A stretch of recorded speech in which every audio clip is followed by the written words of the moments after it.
Hi everyone, it's Heidi from flutterbyheidi.co.uk. I'm Heidi Smith. I'm an independent Stampin' Up! Demonstrator based in the United Kingdom, and I promised you at least one project a week not using the tag topper punch as a tag topper. So here we have a cute little treat box, you can see here, using that tag topper punch. That's this one. There we go.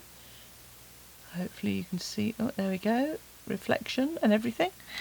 And I've just made a cute little lip balm box, so it fits just a little lip butter.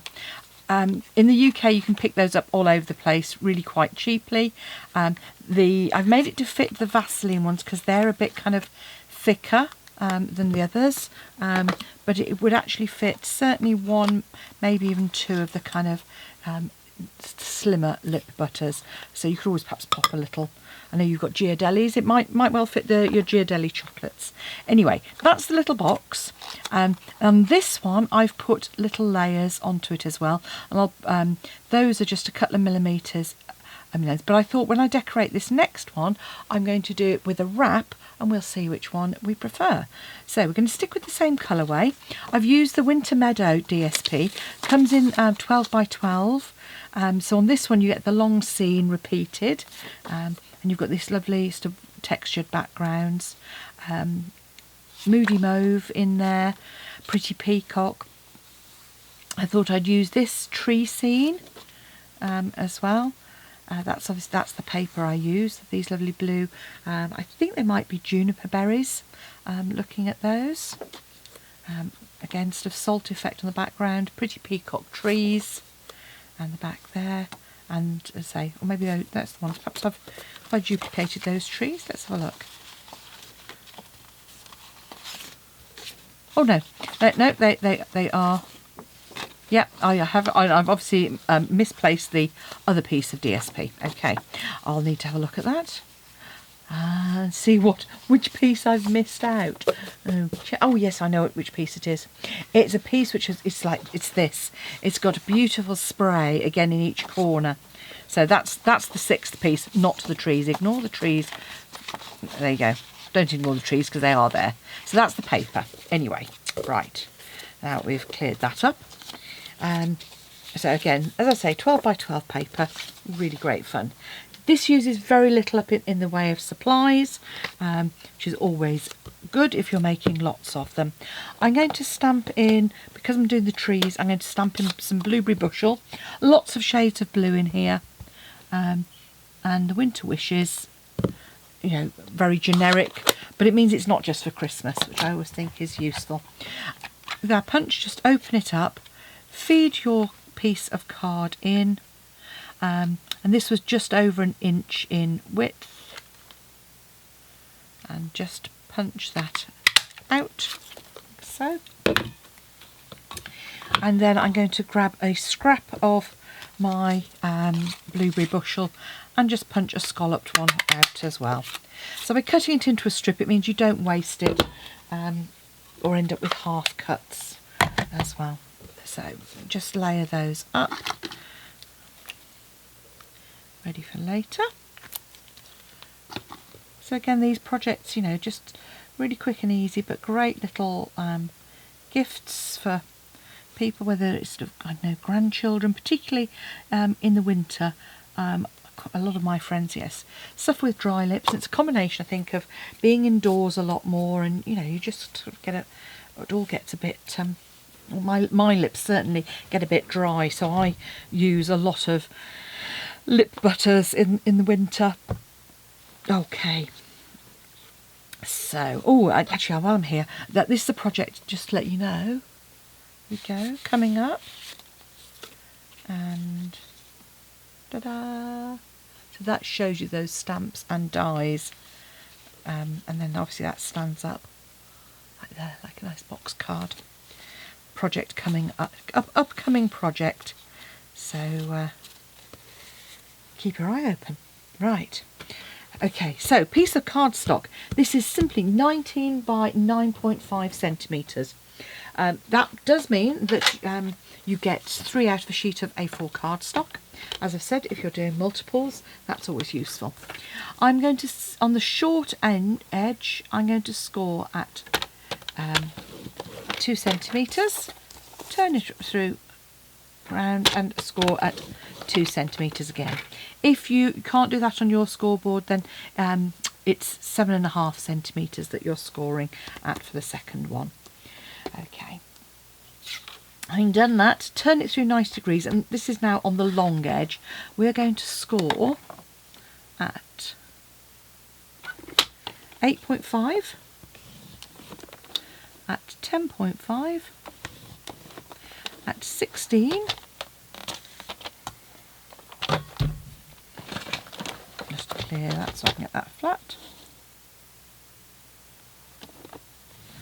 and at 18. And then on this longer edge, I'm just going to score at 3 centimetres on the right hand side. Just going to mark those two score lines, the top and bottom sections, so don't go beyond those score lines, and that's just to help create our box as well. Okay, I'll show you what I mean by that in a minute. So grab your bone folder and let's reinforce those score lines.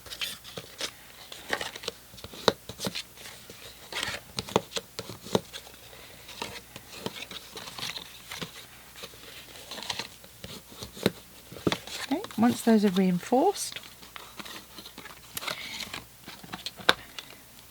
what we're going to do is we're going to trim away that top little square and just notch out slightly for the bit that you're going to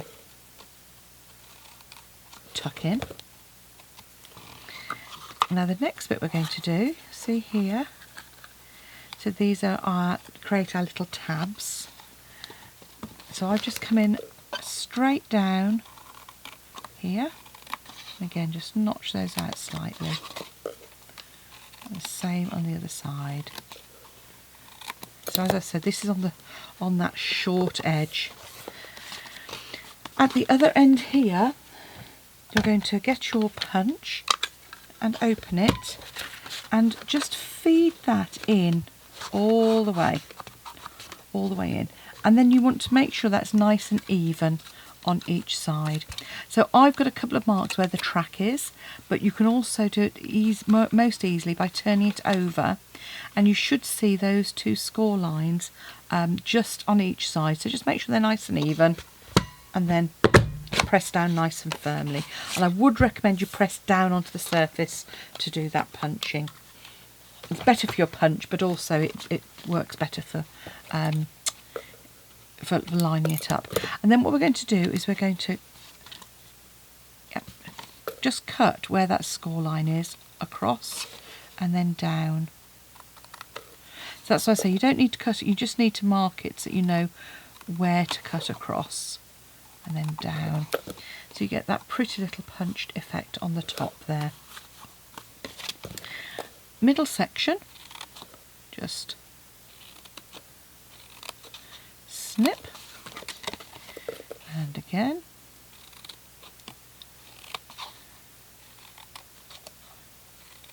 so, and then really simple, obviously, just to glue that together. Grab my Seal Plus actually. So I'm just going to put some Seal Plus, and that's going to attach here, and then we're going to add, I just want to make sure that doesn't come over the side edge because I didn't do it very well. So what am I saying? You want to put it as close as possible to this edge on the outside edge, because what you don't want it to do is pop open. And once you've done that, if you fold up on the back like so, so folding those up on the back edge that we've punched, then fold the front up and, if you like, wrap it around, because what you want to do is you want to have a nice folded edge on the front. It doesn't matter so much because we're putting a wrap on it, but certainly if we were putting layers on it, we want to get that nice wrap edge. So pop your bone folder in if you want to make sure that it's nicely adhered. So by that, just pop it on its side and give it a good burnish. And that way, that will just make sure that everything's glued. Pop your little flaps in, and that's then ready to pop your little box together. Now, what I thought is, rather than doing all the layers, which looks very pretty but is more time consuming, I thought we'd perhaps just pop some a wrap of DSP around here. So all I'm going to do is I'm going to line up on my edge at the back here, and I'm going to just fold that around. Then I'll come in and reinforce it, and you're going to repeat that all the way around. By doing that, that keeps, again, you're going to keep your seam out of sight. And when I fold that, I'm just making sure that's folded up nice and square.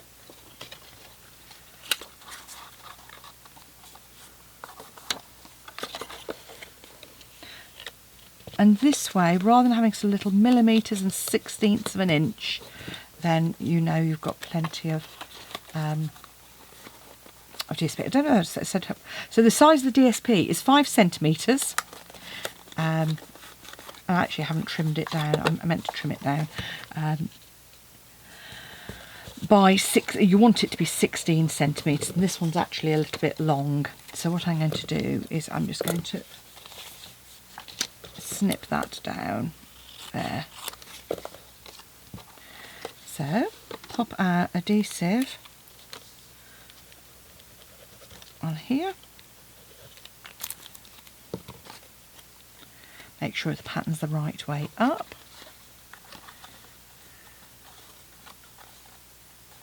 And then just centre that front and back.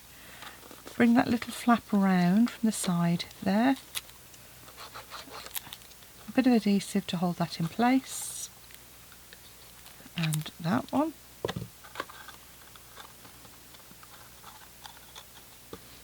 Pop your little bit of lip butter in there. Close it up. And then just grab a couple of dimensionals, she says. Grab the dimensionals. I've just got some mini ones here, so I probably want 3, just because those came to hand first.